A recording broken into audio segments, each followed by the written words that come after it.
I'm 68 and I got 40 of them in prison. Right. People say, well, you're from Cincinnati, you don't know what this is?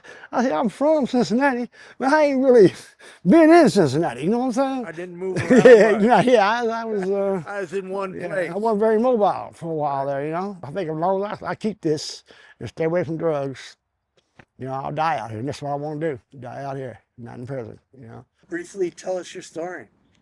Well, when I was 18 years old, I called an aggravated murder, aggravated robbery case with a guy. My co-defendant was 39 years old, and we went to this cafe, this bar, and he said all I gotta do was walk around the bar and get the money out of the cash register, and everything be all right. So he'll have the gun, and he'll hold it, and there won't nobody do nothing. So I said, okay.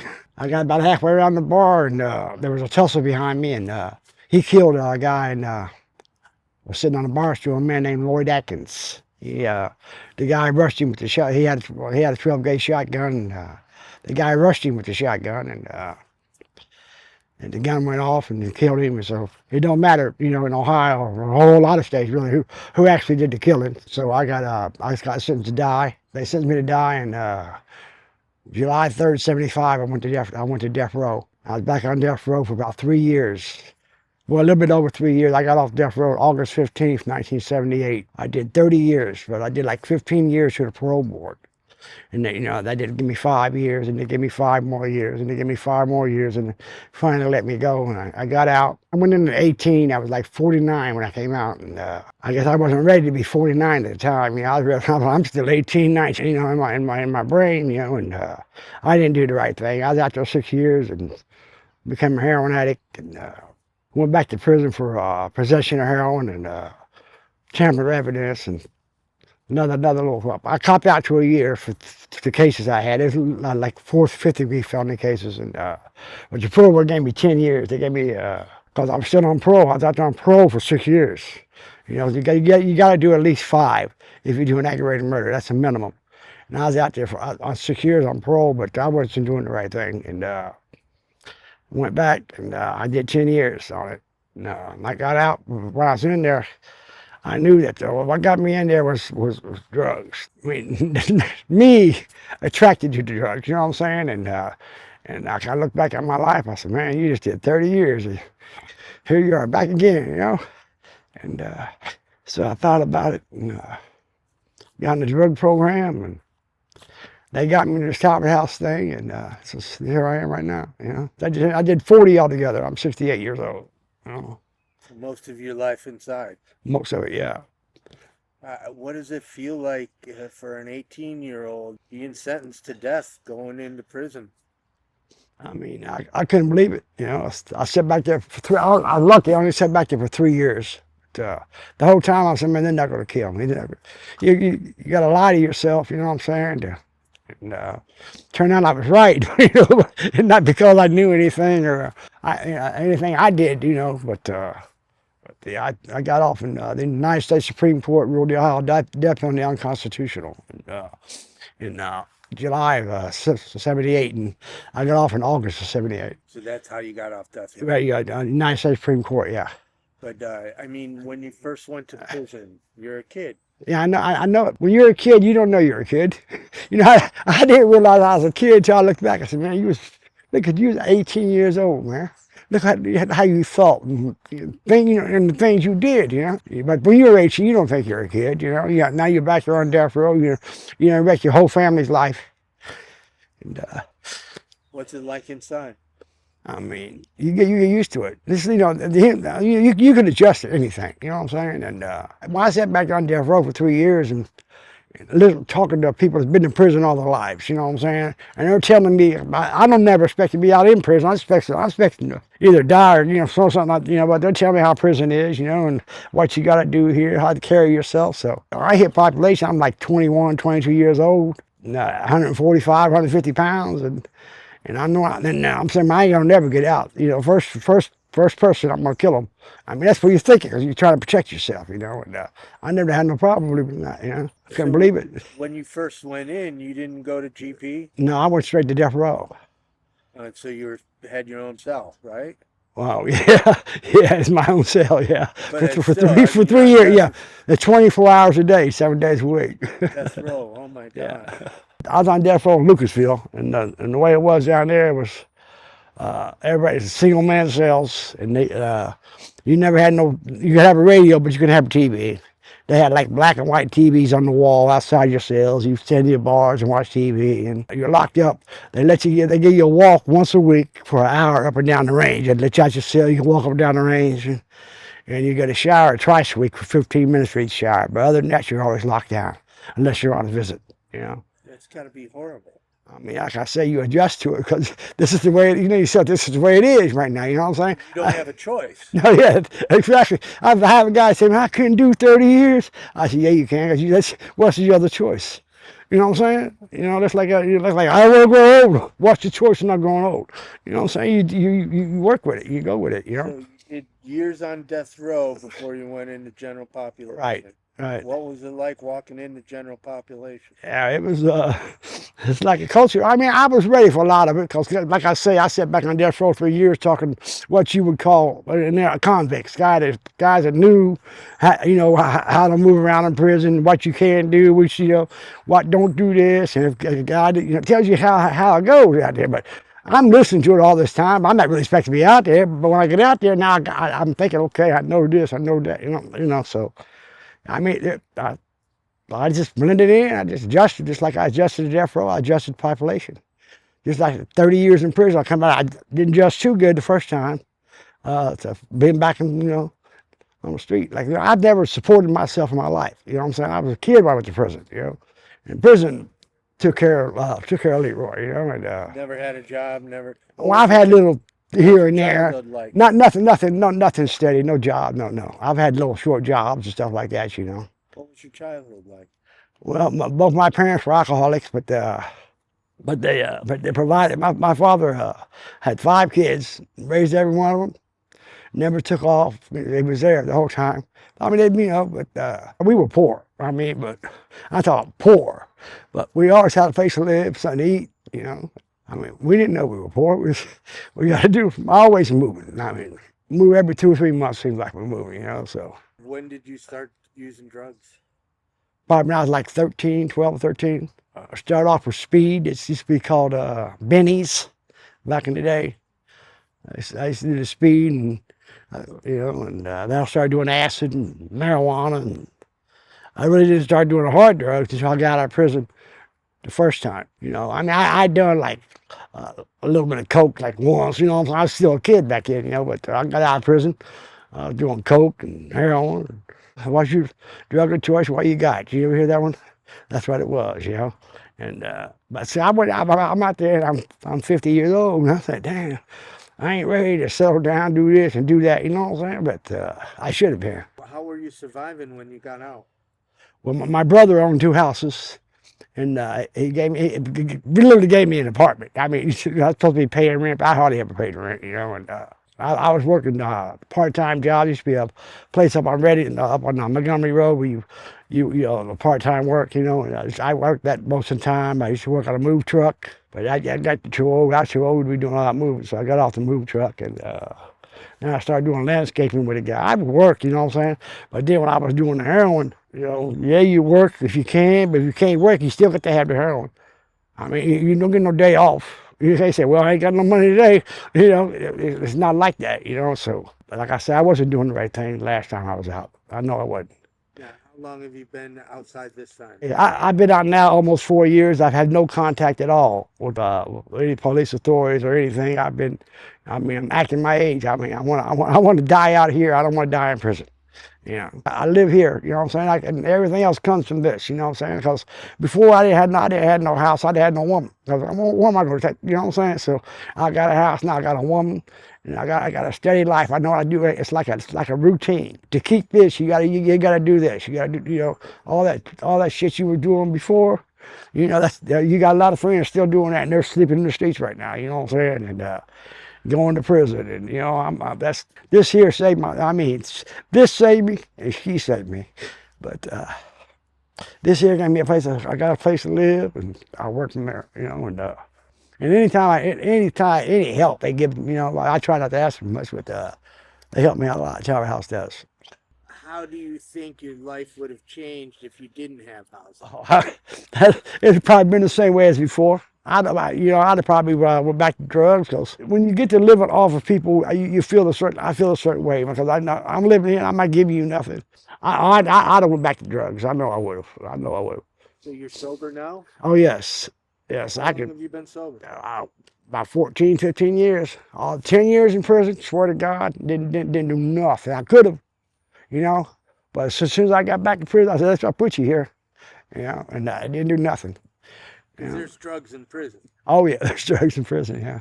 You were locked up, Right. got out, went back to drugs. Not this time. Not the one, yeah, that's what I'm saying. Then went back You're in, right. got out and got housing, and you're Right. sober. Yeah. The housing gave me this is the only word I can think of, like a foundation, a place where keep this, keep this. These people, they're helping you. You know what I'm saying? Just stay. All you got to do is don't go to jail. Just do the right thing. You know what I'm saying? And that's what I've been doing. It's been working. You know what I'm saying? I've been out here a little bit over 3 years just in this part, right? I used to live over there. Well, I ain't been here 3 years, but I've been living in this compound 3 years, And that's a good thing. You should get in one place and stay there instead of moving around. I've never done that before. This is the best housing I've ever had in my life. I mean, as a kid, we were poor. We didn't have, and you go to prison. So this is about the best place I ever lived, for real, my whole life. Like I said, like before I was living, I lived with my brother, and he seen what I was doing, but he's my brother. And he was letting me not pay rent and doing it, and now I know I'm doing something positive. I pay some of the rent, I pay lecture, I'm paying bills now. It's what's called responsibility. Once you got like a house, now you got responsibility. You know what I'm saying? I didn't have no responsibility before. My responsibility was get high all the time, before. That's the only thing I was responsible for. I think I've matured a lot.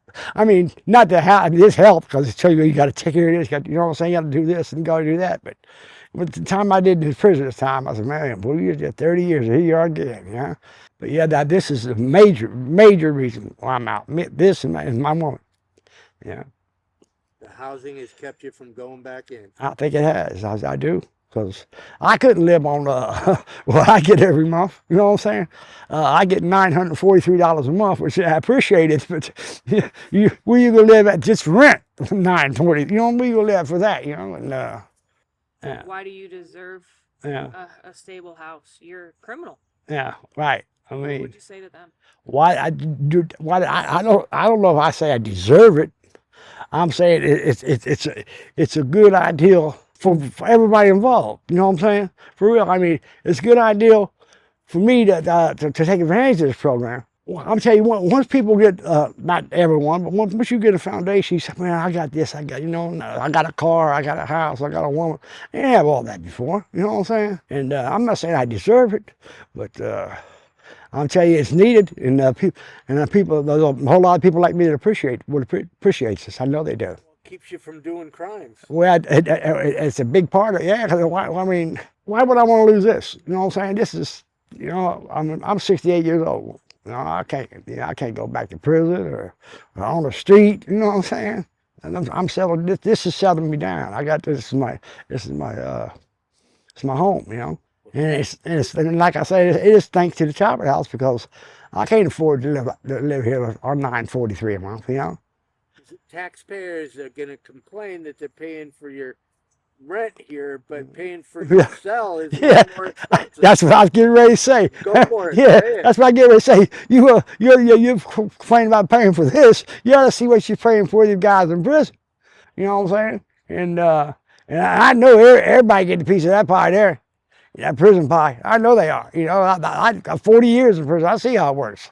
And I'm much better putting the person. I mean, some people. I mean, I've been back there. I don't like to judge nobody, but some people need to be in prison. But I've been a lot of people in prison. Man, I said, boy, if he got a break, he'd be this. If he got a break, he'd be that. But a lot of people don't get breaks. It took me 30 years to get a break, and I didn't take advantage of it. I had to give them 10 more. But I'm gonna take advantage of this one.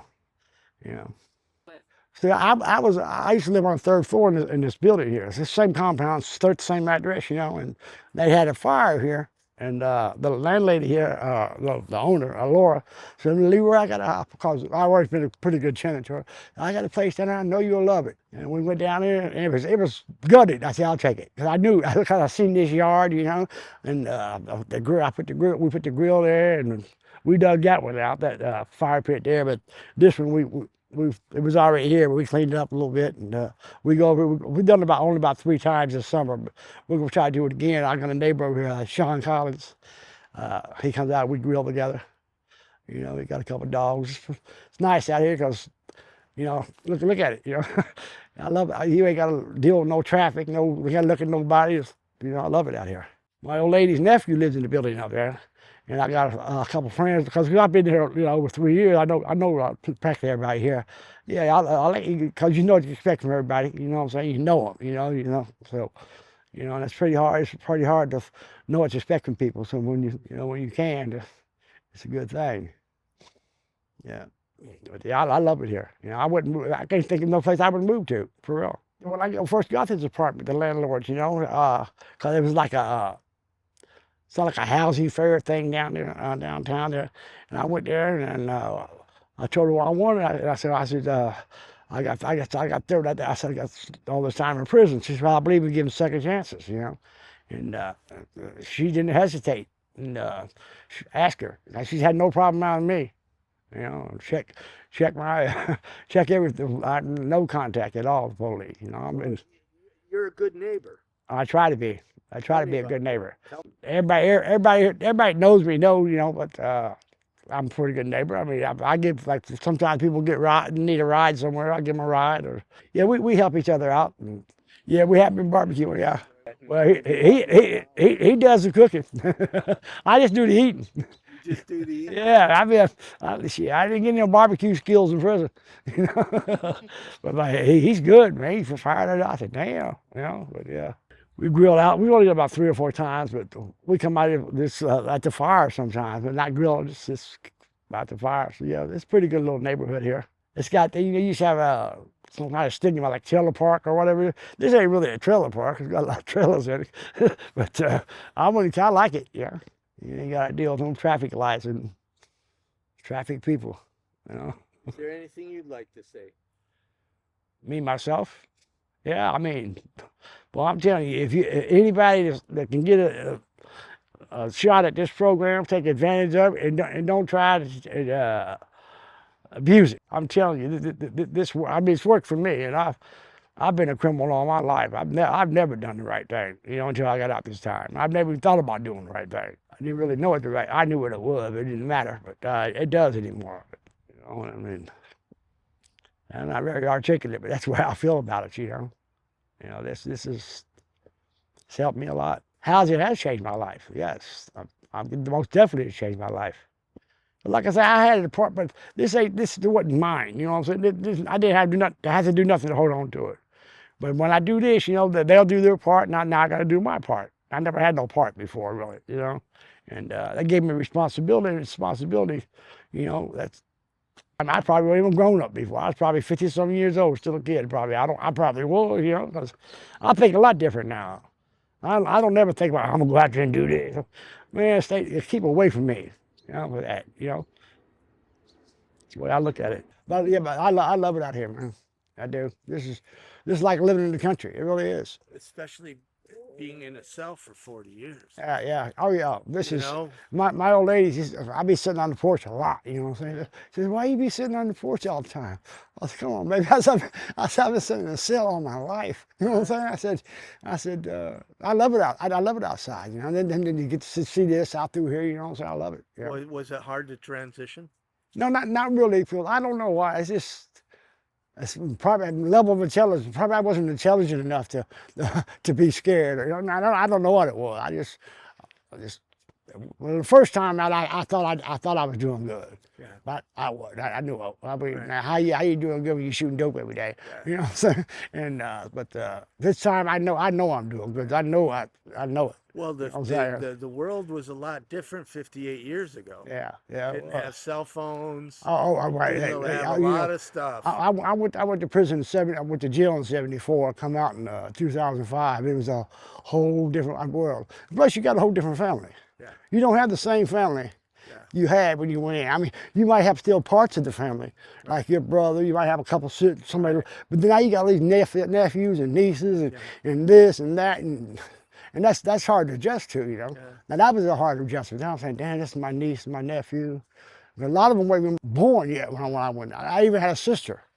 She was 6 months old when I went to prison. I didn't know her when I come out, you know, 30 years. But that's the adjustment there. Yeah. People don't know how hard it is to adjust when you're re-entering, when you've done so much. Right, right, and yeah, you don't realize it yourself. You think, okay, I got this, but you might have a part of this, but you ain't got it. You can't just step right out there and have it. You know what I'm saying? The unknown. Yeah, you know, because I was embarrassed. What was it? I didn't know how to pump gas. When I first got out, I said, you know, I had to think about it. You know what I'm saying? And he said, use the card. I said, credit. I said, you know, even little subtle things that people would think that you already know. Yeah. You don't know. I mean, I didn't know. I'm still learning stuff about it, you know, because like I said, I'm 68 and I got 40 of them in prison. Right. People say, well, you're from Cincinnati, you don't know where this is? I say, I'm from Cincinnati, but I ain't really been in Cincinnati, you know what I'm saying? I didn't move around much. I was I was in one place. I wasn't very mobile for a while there, you know. But yeah, I'm figuring it out. So far, I think I got it, you know. I think as long as I keep this and stay away from drugs, you know, I'll die out here. And that's what I want to do, die out here, not in prison, you know. And with housing, you have incentive to stay away. Yeah, you do, yeah, because I don't know this is the rule. I imagine it is. If you go to jail, you lose it. I'm thinking because like with C8, you know, with that other programs, you go to jail, you lose them. And I think if I went to jail, I lose. I can't lose this. Like I said, this is the best place I've ever lived my life. It really is, you know. And it ain't no mansion, but I like it. This was on fire. They'd been on fire, right? And my landlady said, hey, you don't like this? You ought to come down and move down here. As soon as I seen that, I got to have this. This is where I spend a lot of my time in the summertime out here, where it's nice and warm. You know, I'm saying it's beautiful. You look out through there, it is beautiful out through there, you know.